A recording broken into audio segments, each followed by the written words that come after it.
وقال تعالى ومن يرتد منكم عن دينه فيمت وهو كافر فأولئك حبطت أعمالهم في الدنيا والآخرة وقال تعالى يا أيها الذين آمنوا من يرتد منكم عن دينه فسوف يأتي الله بقوم يحبهم ويحبونه أذلة على المؤمنين أعزة على الكافرين وقال تعالى يا أيها الذين آمنوا قوا أنفسكم وأهليكم نارا صدق الله المولانا العظيم سبحانك لا علم لنا إلا ما علمتنا إنك أنت العزيز الحكيم. محترم بزرگوں، دینی اور اسلامی بھائیوں، اللہ تعالیٰ نے ہم مسلمانوں کو اس کائنات میں اگر سب سے بڑی کوئی نعمت عنایت کی ہے تو وہ ایمان کی نعمت ہے۔ اس ایمان کی نعمت سے بڑھ کر اس کائنات میں ہم مسلمانوں کے لیے کوئی بھی نعمت نہیں ہو سکتی، اور یہ نعمت جس قدر عظیم ہے اس پر ڈاکے بھی اتنی ہی مضبوطی کے ساتھ ڈالے جا رہے ہیں۔ یہ نعمت جتنی قیمتی ہے اس کو لوٹنے کی کوشش بھی اتنی ہی تندی کے ساتھ کی جا رہی ہے۔ اس نعمت کی قدر ہم کو کم اس لیے ہے کہ یہ نعمت ہم کو اپنی ماں کی گود میں بغیر محنت بغیر مشقت کے حاصل ہو گئی۔ اس کے لیے کسی قسم کی تگ و مشقت ہم کو نہیں اٹھانی پڑی، ورنہ اس نعمت کو جنہوں نے مشقت کے ساتھ حاصل کیا، حضرت سلمان فارسی، حضرت بلال حبشی، حضرت صہیب رومی رضوان اللہ علیہم اجمعین، ان صحابہ سے اس نعمت کی قدر پوچھیں کہ ایمان کی نعمت کتنی عظیم نعمت ہے اور اس کی قدر کرنے کی کس قدر ضرورت ہے۔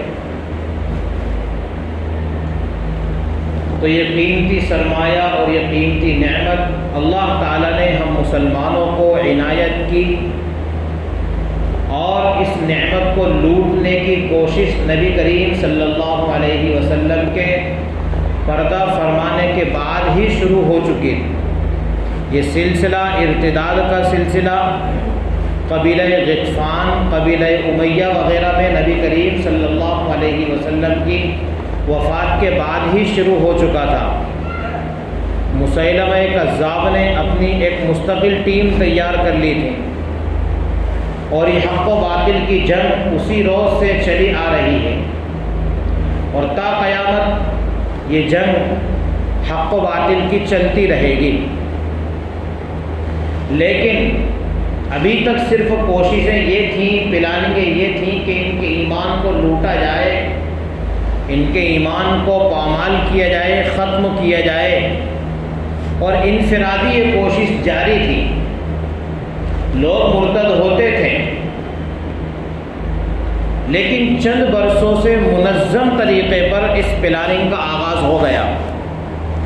خصوصاً ہمارے اس ملک میں اور اس دیار میں جس منظم طریقے سے اس پلاننگ کو روزمرہ آگے بڑھایا جا رہا ہے، اس کے برے اثرات، اس کے برے ثمرات جو روزمرہ ہماری نظروں کے سامنے آ رہے ہیں، اخبار کی سرخیاں اور سوشل میڈیا روزمرہ جو بیان کر رہی ہیں، اس سے ایک سچے پکے مومن کا قلب تکلیف میں مبتلا ہو جاتا ہے، اس کو چین حاصل نہیں ہو سکتا۔ اور نبی کریم صلی اللہ علیہ وسلم کا وہ فرمان بھی ہماری نظروں کے سامنے، جس میں مسلم شریف کی روایت میں نبی علیہ الصلاۃ والسلام نے ارشاد فرمایا تھا یصبح مؤمنا ویمسی کافرا، اور بعض الفاظ میں فرمایا یمسی مؤمنا ویصبح کافرا۔ پتہ ہی نہیں چلے گا فتنوں کا ارتداد کے فتنے اور تاریکیاں اس قدر تیزی کے ساتھ تیز آندھی کے مانند چلیں گی کہ انسان رات کو جب سوئے گا تو ایمان کی حالت میں سوئے گا، صبح جب بیدار ہوگا تو ایمان سے خالی ہو چکا ہوگا، صبح جب بیدار ہوا تھا تو الحمدللہ الذی احیانا بعد ما کے کلمات کے ساتھ بیدار ہوا تھا، ایمان کے ساتھ بیدار ہوا تھا۔ رات کو جب سونے کے لیے وہ اپنے بستر پر سو پہنچ رہا ہے اور آرام کے لیے اپنے بستر پر پہنچ رہا ہے، اس وقت وہ ایمان سے خالی اور عاری اور ننگا ہو چکا ہوگا۔ اور وہ فتنوں کا دور ہمارے علماء کے کہنے کے مطابق یہی دور ہے۔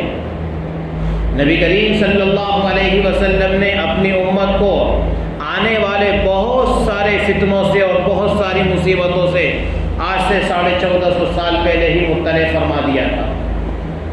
اور یقیناً جو چیز جتنی اہم ہوتی ہے، جتنی قیمتی ہوتی ہے، جو مصیبت جتنی بڑی ہوتی ہے، موجودہ دور میں بھی یہی نظام ہے کہ موجودہ وقت کی گورنمنٹ حکومتیں آنے والی مصیبتوں سے اپنی رعایت کو وقت سے پہلے ہی مطلع کر دیتی ہیں اور ان کو بچنے کے حل اور بچنے کی ترکیبات بھی بتا دیتی ہیں۔ تو نبی علیہ الصلوۃ والسلام سے بڑا اس امت کو محسن کوئی پیدا ہی نہیں ہوا اور نہ کوئی پیدا ہو سکتا ہے۔ اور نبی علیہ الصلوۃ والسلام کو اس امت سے جس قدر لاڑ تھا، پیار تھا، اس کا اندازہ بس ہم اس سے لگا سکتے ہیں۔ ادھر قفص عنصر سے روح پرواز کر رہی ہے اور آپ علیہ الصلوۃ والسلام کی روح نکلنے کا وقت قریب ہے، پھر بھی اللہم امتی کے نعرے آپ علیہ الصلوۃ والسلام کی زبان پر ہیں۔ کوئی یاد نہیں آیا آپ علیہ السلام کو، اس وقت بھی آپ علیہ الصلوۃ والسلام کو اپنی امت یاد آئی۔ اور یہی حال روز محشر میں ہوگا جب تمام پیغمبر اور پورے امتی نفسی نفسی کے عالم میں ہوں گے۔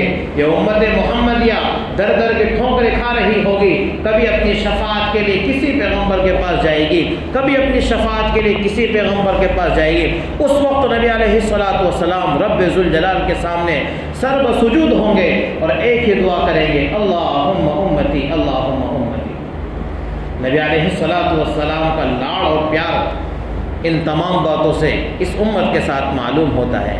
تو اس حبیب صلی اللہ علیہ وسلم نے پہلے ہی ان فتنوں کی خبر دے دی، ان سے بچنے کے طریقے بھی آپ علیہ الصلوۃ والسلام نے اپنے فرامین میں بیان فرما دیے تھے۔ تو خصوصاً اس وقت موجودہ دور میں جو ایک لہر چل پڑی ہے، جو ایک سیل روا بہہ رہا ہے، اور آئے دن خصوصاً ہماری مسلم بچیاں جو اغیار کے قبضے میں جا رہی ہیں، دنیا اور آخرت دونوں اپنا برباد کر رہی ہیں اور مسلم قوم کا سر شرم سے نیچے کروا رہی ہیں۔ آخر کیا اس کے وجوہات ہیں، کیا اس کے اسباب ہیں اور کیا اس سے بچنے کے علاج ہیں؟ کیا اس کی وجوہات ہو سکتی ہیں کہ جن کو مسلم گھرانے میں پیدا ہونے کے باوجود ایمان والی زندگی پسند نہیں آ رہی، کفر اور تاریکی دلدل میں پھنسنا ان کو پسند آ رہا ہے؟ علماء نے ڈھیر ساری اس کی وجوہات بیان فرمائے۔ فقیہ وقت حضرت مولانا خالد صاحب سیف اللہ صاحب دامت برکاتہم العالیہ نے ایک طویل مضمون اس بارے میں تحریر کیا ہے۔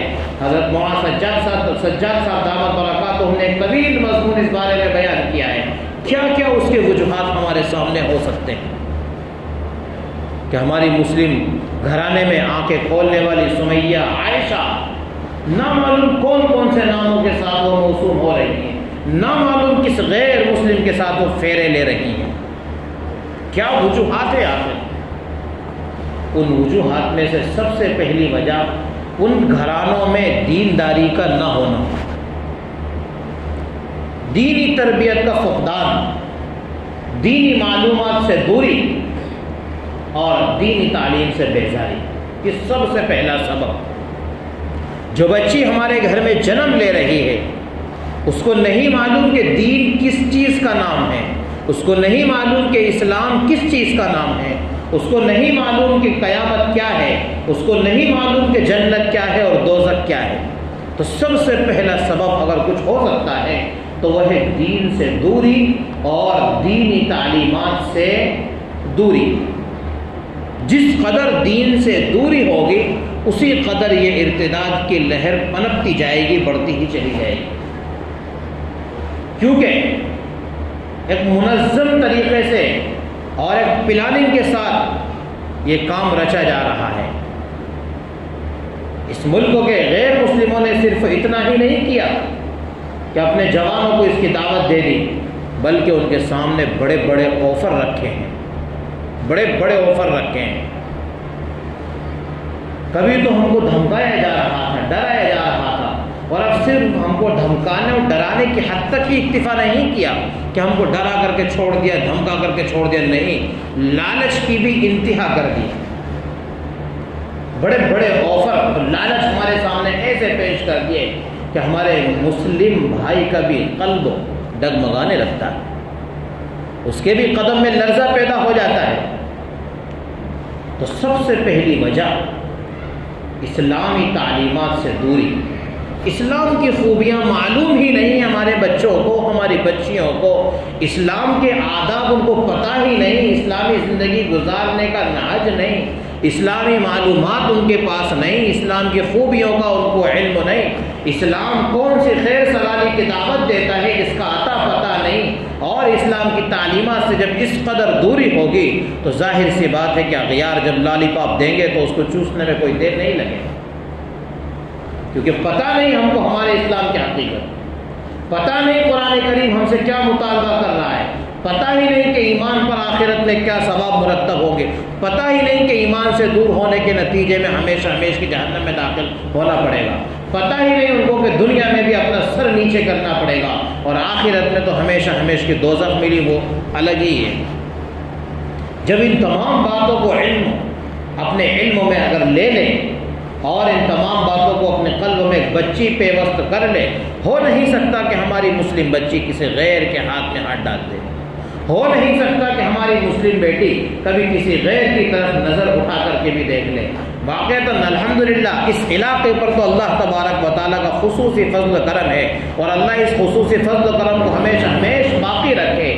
ابھی تک تو کوئی ایسی واردات الحمدللہ سننے میں نہیں آئی، خدا کرے کہ کوئی سننے میں بھی نہیں آئے، لیکن ہم غافل نہ رہیں، دشمن چوکن نہ ہیں، ہم اطمینان کی زندگی نہ گزاریں، حملہ آور لوگ ہتھیار لے کر تیار کھڑے ہوئے ہیں، ہم اطمینان کی سانس نہ لیتے رہیں، لوگ ہمارے ایمان کی لوٹنے کی تلاش میں، ہمارا اطراف اس کی گواہی دے رہا ہے۔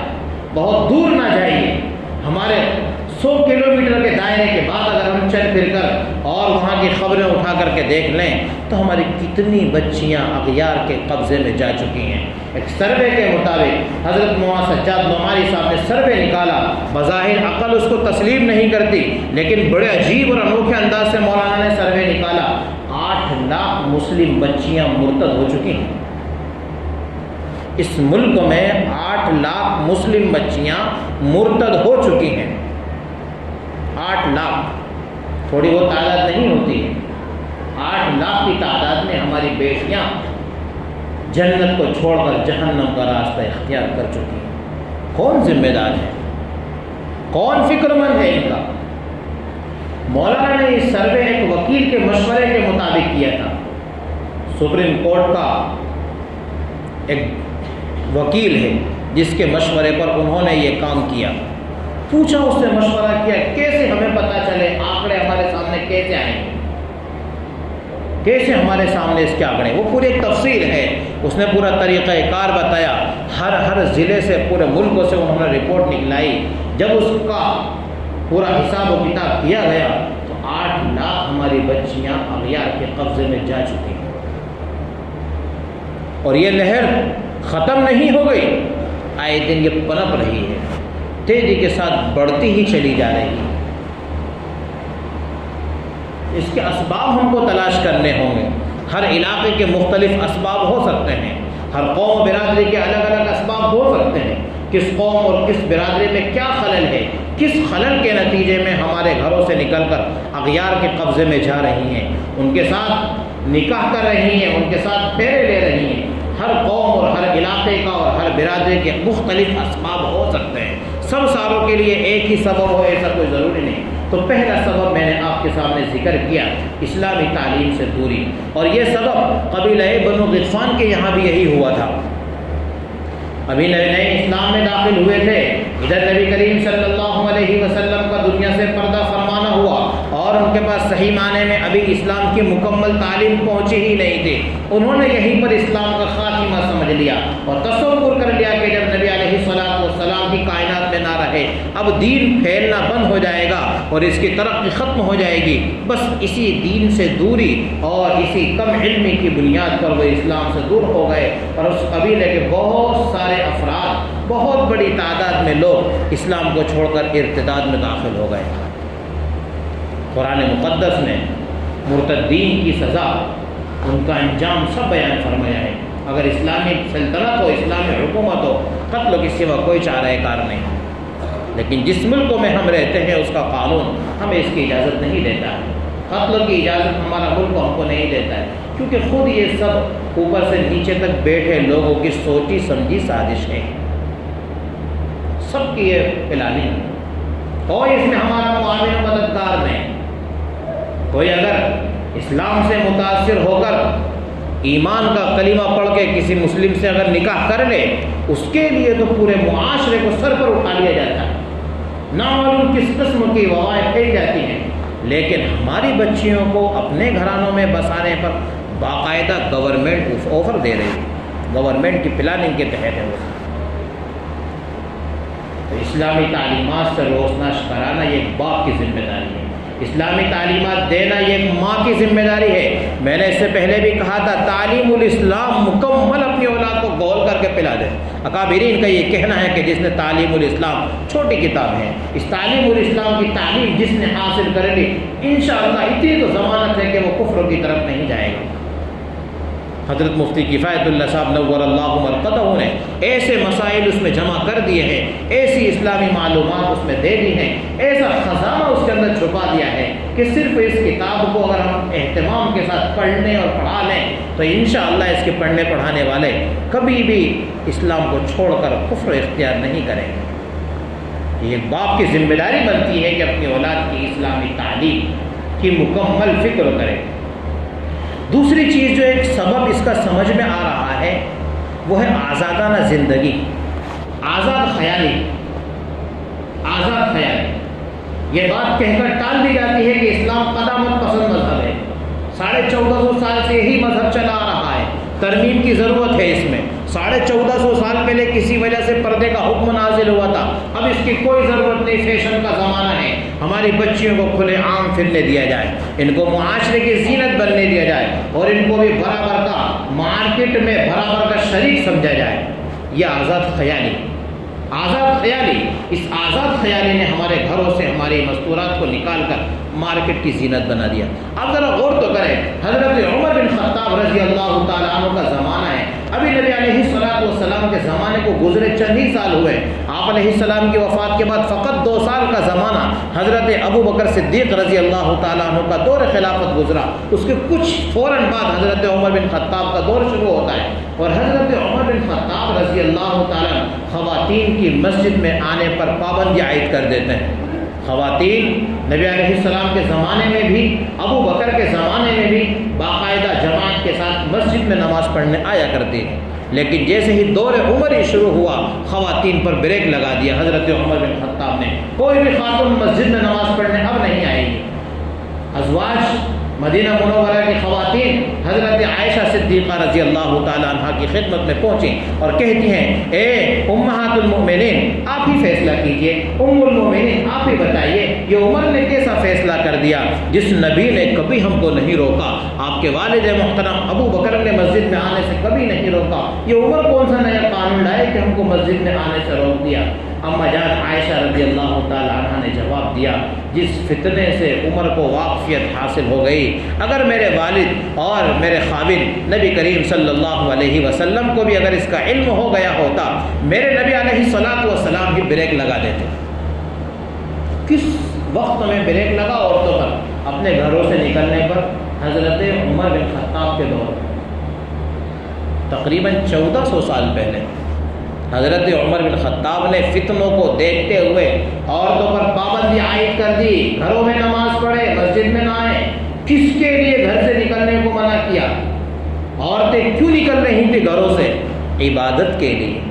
اب ہم غور کریں اپنے معاشرے پر کہ ہماری خواتین کس کس غرض سے مارکیٹ میں جا رہی ہیں، کس غرض سے اپنے گھر کو چھوڑ کر کے باہر آ رہی ہیں، پھر آنے کا انداز ان کا کیا ہے۔ نبی علیہ الصلوۃ والسلام کے دور خلافت میں، ابو بکر کے، عمر کے دور خلافت میں طریقہ یہ تھا پردہ پوشی کا کہ خاتون اپنے سر سے ایک دوپٹہ ڈالتی تھی، عموماً کالا دوپٹہ ہوا کرتا تھا جس میں کوئی بناوٹ نہیں ہوتی تھی، کوئی سنگار نہیں ہوتا تھا، فقط اس کی آنکھوں کے پاس 2 سوراخ ہوتے تھے جس سے صرف اس کو راستہ نظر آ جائے۔ ایسا پردہ پوشی کا نظام دور ابو بکر، دور عمر میں تھا، نبی علیہ السلام کے دور میں تھا۔ اب وہی ہمارے زمانے میں منتقل ہوتا ہوتا برقعے کی شکل اختیار کر گیا۔ کیسا برقع ہمارے معاشرے میں ہے؟ یہ برقع خود ایک برقعے کا محتاج ہے۔ کیا مقصد ہے برقعے کا؟ برقعے کا مقصد کیا ہے کہ اس چلنے والی خاتون کا جسم پورا چھپا رہے، کسی کی نظر اس کی طرف نہ اٹھے، کوئی گلی کا کتا اس کی طرف نظر اٹھا کر کے نہ دیکھے۔ اب ہو سکتا تھا کہ بغیر برقعے کے آتی تو کوئی نہیں دیکھتا، برقعے کے بناؤ سنگار کو کوئی نہ کوئی دیکھ ہی لے گا۔ یہ برقع خود ایک برقعے کا محتاج ہو گئے۔ اس میں نقاشی، زیب و زینت اور اس کی چستی، یہ اس نے برقعے کے مقاصد کو فوت کر دیا۔ بے پردہ ہو کر گلی کوچوں میں ہماری خواتین گھومنے لگی، بے پردہ ہو کر ہمارے گھروں سے نکل کر بازاروں کی زینت بننے لگی۔ تو دوسرا سبب اس وبا کا وہ یہ ہے کہ ہماری خواتین کا بے پردگی کے ساتھ باہر آنا، جس کو ہم کہہ سکتے ہیں آزاد خیالی۔ جس آزاد خیالی نے ہمارے گھروں سے ہمارے ایمان کا خاتمہ کر دیا۔ تیسرا سبب ہے مخلوط تعلیم، ملی جلی تعلیم، کو ایجوکیشن۔ اس مخلوط تعلیم نے جتنا بگاڑ پیدا کیا، اس سے زیادہ بگاڑ کسی شے نے پیدا ہی نہیں کیا۔ 100 سال پہلے حضرت عباس تھانوی علیہ الرحمہ سے کسی صاحب نے پوچھا حضرت بیٹی کو کالج میں داخل کر سکتے ہیں؟ اس وقت 100 سال پہلے تھانوی نے جواب یہ دیا تھا، بیٹی کو کالج میں داخل کرنے سے کہیں زیادہ بہتر ہے کہ فالج ہو جائے۔ فالج اگر ہو جائے گا تو جسم کا کوئی حصہ کام کرنا بند کر دے گا، ایک ہاتھ کام نہیں کرے گا، ایک پاؤں کام نہیں کرے گا۔ اور اگر اس کو کالج میں داخل کر دیا تو کالج میں داخل کرنے کے بعد تو اس کا قلب ہی کام کرنا بند کر دے گا، وہ ایمان سے ہی ہاتھ دھو بیٹھے گی۔ 100 سال پہلے مولانا علی ندوی علیہ الرحمہ کی خدمت میں ایک صاحب تشریف لائے، حضرت علی ندوی علیہ الرحمہ سے کہا، حضرت مجھے کوئی ایسا کار خیر بتائیے جس سے میرے مرنے کے بعد میرے اعمال نامے میں نیکیاں جاری رہیں، جس کو اپن کہہ سکتے ہیں کہ مجھے صدقہ جاریہ بتائیے۔ حضرت مولانا علی ندوی علیہ الرحمہ کہنے لگے، بھائی میں مدرسے کا ایک آدمی ہوں، مدرسے میں پڑھنا پڑھانا میرا کام ہے، کیا رائے تجھ کو دے سکتا ہوں کہ کوئی مسجد بنا دے، مسجد میں اے سی لگا دے، قالی لگا دے، ماربل لگا دے، مدرسہ بنوا دے، مدرسے میں کمرے بنوا دے، مدرسے کا بجٹ دے دے۔ لیکن اس وقت کی حساسیت سے میں واقف ہوں، اس وقت کے بگاڑ سے میں اچھی طرح واقف ہوں، میں تجھ کو صدقہ جاریہ کے لیے کام بتاتا ہوں، اور وہ یہ ہے کہ مسلمانوں کے لیے عصری تعلیم کا کوئی ادارہ قائم کر دیں جس میں فقط مسلم بچے ہی تعلیم حاصل کرتے ہیں۔ مسلمانوں کے لیے عصری تعلیم کا کوئی ادارہ قائم کر دیں جس میں مسلمانوں کے ضرورت مند لوگ جو اپنی بچیوں کو، اپنے بچوں کو تعلیم دلانا چاہتے ہیں وہ فقط اپنے ہی ادارے میں اپنی تعلیم دیں۔ آج جو بچیاں ہمارے گھروں سے نکل کر اسکولوں کی اور کالجوں کی زینت بن چکی ہیں، آدھی وہ ہمارے ہاتھ سے جا چکی ہیں، کیونکہ ان کو تعلیم کیا دی گئی ہے؟ ذرا غور تو کریں۔ ان کو لگ بھگ وہ اسٹوری بتائی گئی ہے جو اسلام سے نفرت پیدا کرنے والی ہے۔ مشاجرات صحابہ کا ان کو اپنی زبان میں پاٹ پڑھایا جا رہا ہے، ان کو مشاجرات صحابہ میں جو کچھ ہوا ہے وہ سب ساری تعلیم ان کو دی جا رہی ہے، ان کو برتھ ڈے کی تعلیم دی جا رہی ہے باقاعدہ، ان کو وہاں پر بیٹھ کر ننگا پن سکھایا جا رہا ہے، ان کی اسکول ڈریس ایسی طے کی گئی ہے کہ ہماری بالغ بچی بھی اسکرٹ پہننے پر مجبور ہو جائے جس سے اس کا آدھا جسم کھلا رہے گا۔ دور کیوں جائیں، اپنے شہر کا مظاہرہ کر لیں۔ ہمارے شہر کا جو مانا جانا اسکول ہے کیا ہے اس کا ڈریس؟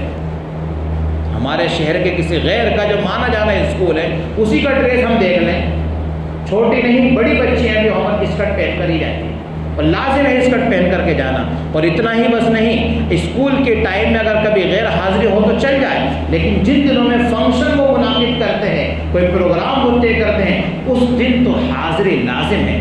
کیا کرتے ہیں پروگرام میں؟ وہ کیا مزہ آتا ہے اتنا پیسہ خرچ کرنے میں پروگرام میں؟ وہ کیا کرتے ہیں آخر اس پروگرام میں؟ سوائے ناچ گانے کے کچھ نہیں ہوتا۔ کیوں اتنا پیسہ وہ خرچ کر رہے ہیں؟ ہمارے ایمان کو لوٹنے کے لیے، ہماری بچیوں کے اسلام کو لوٹنے کے لیے۔ اسلام میں 9 سال کے بعد لڑکی بالغ ہو سکتی ہے، اور عموماً 12-13 سال میں تو بالغ ہو ہی جاتی ہے۔ ہمارے 13-14 سال کی بچیاں بھی وہ پیچھے اسکول میں پڑھتی ہیں، جن کا ڈریس اسکرٹ ہے، جن کا نصف بدن کھلا ہوا ہے، جن کو تعلیم ہی یہ دی جا رہی ہو کہ اپنے بدن کو کھلا رکھ کر کے یہاں پڑھنے آنا ہے، کرسیوں پر بیٹھ کر تعلیم حاصل کرنا ہے، مخلوق تعلیم حاصل کرنا ہے۔ اللہ ان کے ایمان کی حفاظت فرمائے۔ کیسے ان کا ایمان بچے گا؟ کیسے ان کا ایمان بچے گا؟ کوئی شکل ہے ایمان کے بچنے کی؟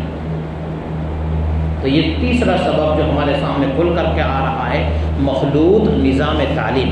چوتھا سبب ہماری مسلم قوم کا سو جانا۔ زمینی استر پر ہمارا کوئی کام نہیں ہے، زمینی لیول پر کوئی کام ہی نہیں ہے ہمارا۔ ہم کو اپنے پڑوس کی خبر نہیں، ہمارا پڑوسی بھوکا ہے کہ کھایا ہوا ہے۔ ہم کو ہمارے پڑوس کی فکر نہیں کہ ہمارا پڑوسی معیشت کی تنگی میں ہے یا خوشحالی میں ہے، کیا اس کی ضروریات ہیں، اس کے تکفل کی کیا ہماری ذمہ داری ہے۔ اللہ نے ہم کو اہل ثروت بنایا ہے، تو ہمارے معاشرے میں بسنے والا قریبی جو غیر مسلمان، جو بالکل تنگ دستی کے عالم میں اپنا وقت گزار رہا ہے، کیا اس پر بیت رہی ہے؟ ہمیں اس کی واقفیت نہیں ہے۔ یہ ہماری قوم کا سو جانا۔ اب اس کو آفر پہ آفر مل رہا ہے، وہ دیکھتا ہے کہ میرے قوم کا مالدار شخص بڑے بڑے خرچوں کے ساتھ شادی کرتا ہے، اور میرے قوم میں یہ رواج بن گیا ہے کہ خاندان کے بلبوتے پر اور حسب و نسب کے بلبوتے پر اور مالداری کے بلبوتے پر رشتے طے کیے جا رہے ہیں۔ میری بچیاں جوان ہو چکی، 4 بچیوں کا میں باپ ہوں، کہاں ان کا نظم و نسق کروں گا؟ کہاں ان کو کس کے گلے لگاؤں گا؟ کہاں میں ان کا بیاہ کراؤں گا؟ جب اس کو اغیار کی طرف سے آفر ملتے ہیں اور اس کو اغیار کی طرف سے مال و دولت کا لالچ دیا جاتا ہے، بک جاتا ہے، بک جاتا ہے۔ کیوں بکا؟ کوئی اس کی خبر گیری لینے کے نہیں آیا تھا۔ ابھی قریب کی بات ہے، حیدرآباد میں خاتون 6 بچوں کی ماں، شوہر نے طلاق دے دی، چھوٹے چھوٹے 6 بچے، شوہر نے طلاق دے دی، بھگا دیا گھر سے، بچوں کو بھی ساتھ میں نکال دیا۔ ماں تو ماں ہوتی ہے، ماں کی محبت و ممتا تو عجیب و غریب ہے، رہا نہیں گیا اس ماں سے، اپنے معصوم بچوں کو ساتھ لے کر چلی۔ کوئی اس کی خبر گیری کرنے والا نہیں تھا، کسی غیر نے اس کو آفر کیا اور اپنی ہوس کا نشانہ بنا لیا۔ کہ خبر گیری کرنے والا اگر کوئی ہوتا تو وہ غیر کے ہوس کا نشانہ نہیں بنتی۔ ہماری مسلم قوم کا سو جانا۔ صحیح معنی میں، صحیح مصرف میں اگر ہم اپنا زکوٰۃ کا فریضہ ہی ادا کریں، اللہ کی ذات سے امید ہے کہ ملک میں کوئی بھی محتاج باقی نہیں رہے گا۔ یہ نظام ہی اتنا عمدہ اللہ تبارک و تعالیٰ نے ہم کو دیا ہے، کچھ نہیں، اپنا فریضہ زکوٰۃ ہی صحیح معنی میں اگر ہم ادا کر دیں، کائنات اس ملک میں کوئی بھی غریب اور کوئی بھی محتاج شخص باقی نہیں رہے۔ ہماری قوم کا سو جانا یہ بھی ہمارے بچیوں کے ارتداد کا سبب بنا۔ اور بھی اسباب ہیں، ہماری شادی بیاہ کا اور مہنگا بن جانا، آئے دن ہماری شادی بیاہ میں اضافے در اضافے ہوتے چلے جا رہے ہیں۔ باپ کو خبر لگ گئی کہ میری بیٹی کو کوئی غیر مسلم ہتھیانا چاہتا ہے، کوئی غیر مسلم میری بیٹی پر ہاتھ ڈال رہا ہے، اس کے کان پر جو اس لیے نہیں رینگتی، اگر میں روکنے جاؤں گا تو اس کی شادی کا خرچ میں کہاں سے پورا کروں گا؟ میرے یہاں تو چند ہزاروں میں شادی ہوتی نہیں، لاکھوں میں شادی کا خرچ جاتا ہے، اتنی بیٹیوں کی میں کہاں سے شادی کی مشقت برداشت کروں گا؟ علم ہونے کے بعد بھی وہ اپنے کان پہ جو نہیں رینگنے دیتا ہے، اپنی نظروں کے سامنے ہی سب سارے کام ہونے دیتا ہے۔ ہمارا اپنی شادیوں کو مہنگا بنا دینا یہ بھی اس کا ایک سبب ہے۔ اب اس کا علاج اور حل کیا ہے؟ اسباب اور بھی بہت سارے ہیں، لیکن جو اسباب ہمارے سامنے آئے ان کا حل ہے کیا؟ ان کا حل یہ ہے کہ سب سے پہلے ہم اپنے گھروں میں اسلامی تعلیم کا رواج ڈالیں۔ کم از کم 15 سے 20 منٹ کوئی ایسی مؤثر ترین کتاب کی تعلیم ہماری بچیوں کے کان پر ہمارے محارم میں سے، گھر کی خواتین میں سے کوئی ان تک پہنچائے کہ جس سے اسلام کا صحیح نظام ان کے سامنے آ سکے۔ اسلام کیا ہے؟ حضرت مولانا منظور صاحب نعمانی نور اللہ مرقدہ کی کتاب ہے۔ اسلام کیا ہے؟ شاندار مختصر کتاب ہے۔ اس کی تعلیم سے ہی ہم اپنی بچیوں کو تعلیم کا آغاز کر سکتے ہیں۔ میں نے اس سے پہلے بھی کہا تھا اردو خوانی ضروری ہے، کچھ نہ کچھ اردو تو ہونی چاہیے۔ بلا اردو کے اسلام کی معلومات اور اسلامی تعلیمات کے ہمارے لیے مشکل ہے، دشوار امر ہے۔ تو ہمارے گھروں میں اسلامی تعلیمات یہ ضروری ہے، اسلامی تعلیم یہ ہمارے لیے ضروری ہے۔ دوسرا ایک سبب آیا تھا مخلوط ایجوکیشن، مخلوط نظام تعلیم۔ اس مخلوط نظام تعلیم کو ہمیں ختم کرنا ہوگا اور ہمیں خود اپنے ادارے قائم کرنے ہوں گے جہاں اسلامی نہج کے مطابق اسلامی افراد تعلیم دیں گے، اسلامی خواتین، مسلمان خواتین تعلیم دیں گی۔ حضرت بایزید بستامی علیہ الرحمہ سے کسی نے پوچھا، حضرت اپنی بیٹی کو کسی مولوی کے پاس قرآن کریم پڑھنے کے لیے بھیج رہا ہوں۔ سوال ذرا سوچئے، حضرت بایزید بستامی علیہ الرحمہ سے پوچھا اپنی بیٹی کو قرآن مجید پڑھنے کسی مولانا کے پاس بھیج رہا ہوں، اپنی بالغ و جوان بیٹی کو۔ حضرت بایزید بستامی علیہ الرحمہ نے کہا شیطان کے حوالے کر دیتا تو اچھا ہے۔ عجیب جواب ہے۔ کہنے لگے اگر پڑھانے والا معلم حضرت حسن بصری ہو جس نے 40 صحابہ کو تقریباً دیکھا ہے، پڑھنے والی رابعہ بصریہ ہو اور پڑھانے کا مقام بیت اللہ ہو اور پڑھائی جانے والی کتاب کتاب اللہ ہو، پھر بھی شیطان اپنے حربے سے پاس نہیں آئے۔ پڑھانے والا حضرت حسن بصری ہو، پڑھنے والی رابعہ بصریہ ہو، مقام تعلیم مدرسہ بیت اللہ ہو اور پڑھائی جانے والی کتاب کتاب اللہ ہو، قرآن مقدس ہو، پھر بھی شیطان اپنا کام کر لے گا۔ تو ہماری اسلامی تعلیم تو دور کی بات، عصری تعلیم جو اغیار کے سامنے ہو رہی، ابھی تک تو یہی سنا تھا کہ اسٹوڈنٹ نے کسی نہ کسی لڑکی کے ساتھ کچھ غلط کاری کی، لیکن اب تو پرنسپل تک لوگوں کی خبریں سامنے آ رہی ہیں۔ ٹیچر اور پرنسپل لوگ بھی اپنا منہ کالا کیے بغیر نہیں رہتے ہیں۔ منظم طریقے سے مسلمانوں کو چاہیے اپنے تعلیمی ادارے، اگر ضرورت محسوس ہوتی ہے، اولا تو عصری تعلیم کی ضرورت ہے نہیں، صرف اگر دیکھا جائے تو ڈاکٹر کی ضرورت ہم کو ہے کہ ہماری مسلم خواتین کے علاج کے لیے کوئی مسلم ڈاکٹر نہیں ہو، باقی تو ہم کو دوسری عصری تعلیمات کی ہماری خواتین کے لیے ضرورت ہی نہیں۔ بقدر ضرورت بوقت ضرورت اتنی تعلیم تو باپ اپنی بیٹی کو گھر میں بھی دے سکتا ہے۔ کیا اس کو IAS بنانا ہے کہ پولیس آفیسر بنانا ہے؟ کیا ہم کو اس کو بنانا ہے؟ کچھ نہیں بنانا ہے، جو بنائیں گے اس میں گھوٹالہ ہی گھوٹالہ ہے، اس کے ایمان کا ہی خطرہ ہے۔ تو عصری تعلیمی ادارے اگر ہم کو ضرورت محسوس ہوتی ہے، ہمارے اپنے ہوں، پڑھانے والیاں استانیاں ہماری اپنی ہوں، ہماری اپنی تربیت یافتہ ہوں، ہماری اپنی نگرانی میں ان کا مکمل نظام تعلیم چل رہا ہو، نہ کہ اوروں کی نظر میں۔ ایک سبب آپ کے سامنے یہ بیان کیا تھا، بے حیائی اور عریانیت، آزاد خیالی، اس پر مکمل بریک ہو۔ ایک باپ کو چاہیے کہ اپنی بیٹی پر اور اپنی اولاد پر مکمل بریک لگائے۔ لباس تو ہم پہناتے ہیں، لباس ہمارے سامنے پہنتے ہیں، کیا مجال کہ وہ اس طرح کا کھلا ہوا لباس پہن لے جس میں جسم اس کا آدھا کھلا ہوا ہو؟ یہ وہ کیا مجال اس بیٹی کی کہ وہ ٹائٹ لباس پہن لے؟ لباس پہنانے والے ہم ہیں اس کو۔ ایک باپ کو اتنا کنٹرول نہیں تو اس باپ کو ڈوب مرنا چاہیے۔ اپنی اولاد پر اگر اس کو اتنا کنٹرول نہیں، کیا کام کا ہے وہ باپ؟ لباس کی درستگی اور ان کے رہن سہن کا مکمل نظام ایک باپ کی نظروں کے سامنے ہو۔ اینڈرائڈ موبائل سے مکمل دوری، اینڈرائڈ موبائل سے مکمل دوری۔ اس بلا نے جو ہمارے گھروں کا ستیہ ناش کیا ہے اس کا کوئی اندازہ ہم لگا ہی نہیں سکتے۔ کتنی فحاشی بے حیائی اس میں ہے اس کا بھی ہم اندازہ نہیں لگا سکتے۔ کتنی آسانی سے اس میں بیٹھ کر آدمی ضائع اپنے آپ کو کر سکتا ہے اس کا بھی اندازہ ہم نہیں لگا سکتے۔ بلکہ ہمارے علماء کی جو ایک مکمل فہرست آئی کہ ہمارے مسلمانوں کو کیا پیغام ہے، اس پیغام میں تو یہاں تک آیا ہماری خواتین کے موبائل ریچارج کے لیے بھی غیر مسلم کی دکان تک نہ پہنچے، ان کا نمبر گھر سے نکل کر کسی کے ہاتھ میں کبھی بھی نہ جائے، حتیٰ کہ ریچارج کے لیے دکان تک بھی اس کا نمبر نہ جائے۔ فون پہ ہر ایک کے پاس رہتا ہے آج کل، خود اپنے موبائل سے اس کا ریچارج کر کے اگر ضرورت پڑتی ہے فون استعمال کرنے کی۔ اور جو سہیلیوں کا سسٹم اس زمانے میں چل رہا ہے، اغیار کی لڑکیوں کے ساتھ ہماری بچیوں کی دوستیاں، یہ بھی زہر قسم میں قاتل ہے۔